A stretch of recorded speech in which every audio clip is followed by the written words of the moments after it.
ओहदेदारों को मलहम लगाना चाहिए वो नमक की बोरी लेके जख्मों पे छिड़कते हैं। तो इस परिपाटी को बंद करने की चेष्टा होनी चाहिए कि विविधताओं के बावजूद बहुलवादी संस्कृति इस देश का हिस्सा रही है। हम ऐसे ही पले बढ़े हैं। कोई नुक्कड़, कोई गली, कोई गांव नहीं है जहां हमने हिंदू, मुसलमान, सिख, ईसाई, नास्तिक ना देखे हों। आजादी की लड़ाई में सबका योगदान, हिंदू, मुसलमान, सिख, ईसाई और नास्तिक भी। चंद महीनों पहले इस देश में आई लव महाकाल और आई लव मोहम्मद में जिहाद करवा दिया गया, झगड़ा करवा दिया गया। I can love every God. Sir, मैं जानता हूं जब तमाम हमारे सीनियर साथी लोग, मंत्री लोग एक दिन तो पब्लिक लाइफ छोड़ के जाएंगे, मैं भी जाऊंगा छोड़ के सर, मैं भी छोड़ के जाऊंगा, लेकिन मूल्यांकन करूंगा मेरी बातों ने कितनों को चोट पहुंचाई है, कितने घर में दीवारें खड़ी कर दी, कितने गांव में तकसीम जैसे हालात कर दिए। मैं वंदे मातरम के माध्यम से कश्मीर पे बोलूंगा, शाम में मेरी ट्रोलिंग हो जाएगी। मैं नहीं बोलूं क्या? चुप हो जाऊं भय से, डर से? 1937, 1905, 1915 की बातें पढ़ूंगा तो पूरा पैराग्राफ पढ़ूंगा, सेमीकोलन के बाद नहीं पढ़ूंगा। और मेरा इतिहास बोध 14 से पहले का है, 14 के बाद का नहीं है। एक चीज शुरुआत में कहना चाहता हूं, हरिवंश राय बच्चन जी की आत्मकथा का एक खंड है पहला, जिसका शीर्षक है क्या भूलूं क्या याद करूं। तो मेरे लिए यह अवसर 150वीं वर्षगांठ या सालगिरह इस खूबसूरत गीत का एक अवसर भी है आकलन करने का। माननीय वाइस चेयरमैन साहब, ये बिला वजह नहीं है कि वर्षगांठ में एक शब्द है गांठ और सालगिरह में एक शब्द है गिरह। तो ये गिरह और गांठ को समझे बगैर 150वीं साल का उत्सव गान, उत्सव मैं समझता हूं आधा अधूरा होगा, बेईमानी होगी हम सब के बिहाफ पे। मैं क्रमशः कुछ बातें आपके समक्ष रखूंगा, कोशिश करूंगा कि मेरी बातों से किसी को कष्ट ना हो। इसलिए नहीं कि मेरे पास कष्ट पहुंचाने का कारण नहीं है, बल्कि इसलिए कि कष्ट पहुंचाने में ही इस देश की ऊर्जा जा रही है। जिन ओहदेदारों को मलहम लगाना चाहिए वो नमक की बोरी लेके जख्मों पे छिड़कते हैं। तो इस परिपाटी को बंद करने की चेष्टा होनी चाहिए। मुझे स्मरण है कि कई साथियों से जब बात होती है, सत्ता पक्ष के भी हैं, वो भी ऐसा ही विचार रखते हैं। गर्व की बात है कि क्योंकि ये गीत हमारी सांस्कृतिक और भावनात्मक एका पहचान का प्रतीक, बंगाल में लिखा गया लेकिन सरहद पार कर गया। सिर्फ इसलिए नहीं कि इसके बोल बहुत अच्छे थे, इस गीत के स्पिरिट को देखिए। इस गीत का स्पिरिट बंगाल से पंजाब पहुंचता है, जहां इसको जानने वाले लोग नहीं थे, इसके शब्दार्थ को, भावार्थ को समझ रहे थे। इसलिए मैं कह रहा हूं कि विविधताओं के बावजूद बहुलवादी संस्कृति इस देश का हिस्सा रही है। हम ऐसे ही पले बढ़े हैं। कोई नुक्कड़, कोई गली, कोई गांव नहीं है जहां हमने हिंदू, मुसलमान, सिख, ईसाई, नास्तिक ना देखे हों। आजादी की लड़ाई में सबका योगदान, हिंदू, मुसलमान, सिख, ईसाई और नास्तिक भी। अपने जीवन के एक बड़े हिस्से में मैं भी नास्तिक, जब मैंने भगत सिंह को पढ़ा, मैं नास्तिक क्यों, तो मुझे गर्व होता था कि भगत सिंह वाली परंपरा। एक चीज मैं इससे पहले कि कहूं, एक महत्वपूर्ण चीज कहना चाहता हूं। मैं इस सदन में जितनी बार बोला हूं, नेहरू जी जरूर यहां चर्चा में आते हैं।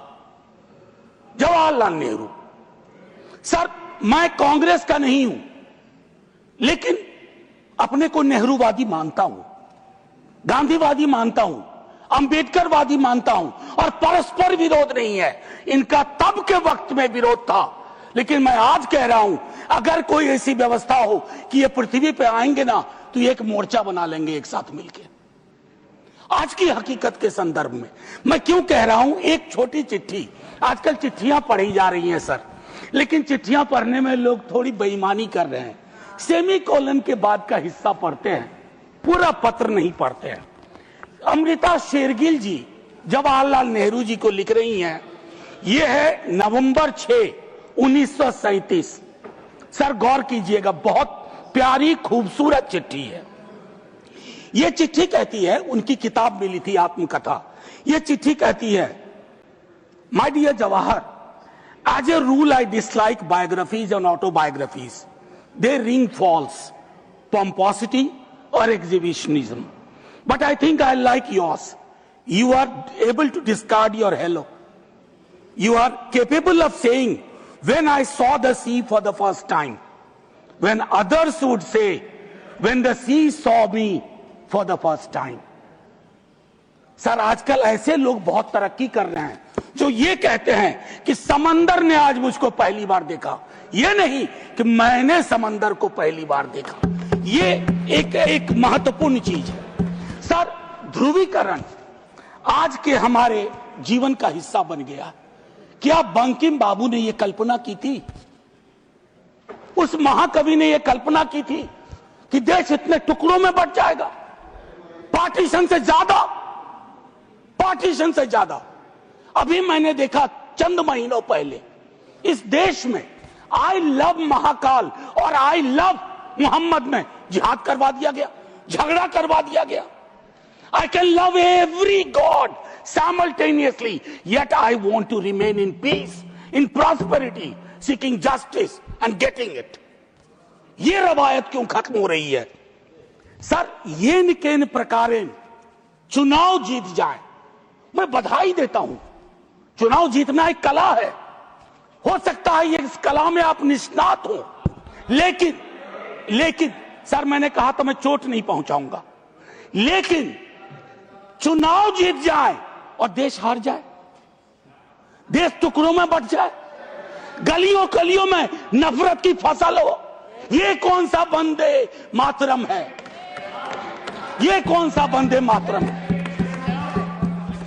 मैं सिर्फ ये कहना चाहता हूं, चुनाव जीतने की कई पद्धतियां हैं, कुछ पब्लिक को पता है, कुछ अभी नहीं पता है, आने वाले दिनों में पता चल जाएगा, क्योंकि इस मुल्क में कोई सीक्रेट बहुत दिन छुपता नहीं है। लेकिन एक चीज जो सबके सामने उजागर है कि आप चुनाव के वक्त, चुनाव से पूर्व, चुनाव के दौरान आप किस प्रकार की जुबान बोल रहे हैं। सर मैं जानता हूं जब तमाम हमारे सीनियर साथी लोग, मंत्री लोग एक दिन तो पब्लिक लाइफ छोड़ के जाएंगे, मैं भी जाऊंगा छोड़ के सर, मैं भी छोड़ के जाऊंगा, लेकिन मूल्यांकन करूंगा मेरी बातों ने कितनों को चोट पहुंचाई है, कितने घर में दीवारें खड़ी कर दी, कितने गांव में तकसीम जैसे हालात कर दिए। मैं वंदे मातरम के माध्यम से कश्मीर पे बोलूंगा, शाम में मेरी ट्रोलिंग हो जाएगी, मैं नहीं बोलूं क्या? चुप हो जाऊं भय से, डर से? सर 1 मिनट का वक्त दीजिए, मैं ज्यादा वक्त, मेरे दूसरे स्पीकर हैं वो बोलेंगे, बस उसको 1 मिनट का वक्त दीजिए। मेरी बातें अधूरी रह गई हैं, लेकिन ऐसे अवसरों पर अक्सर होता है।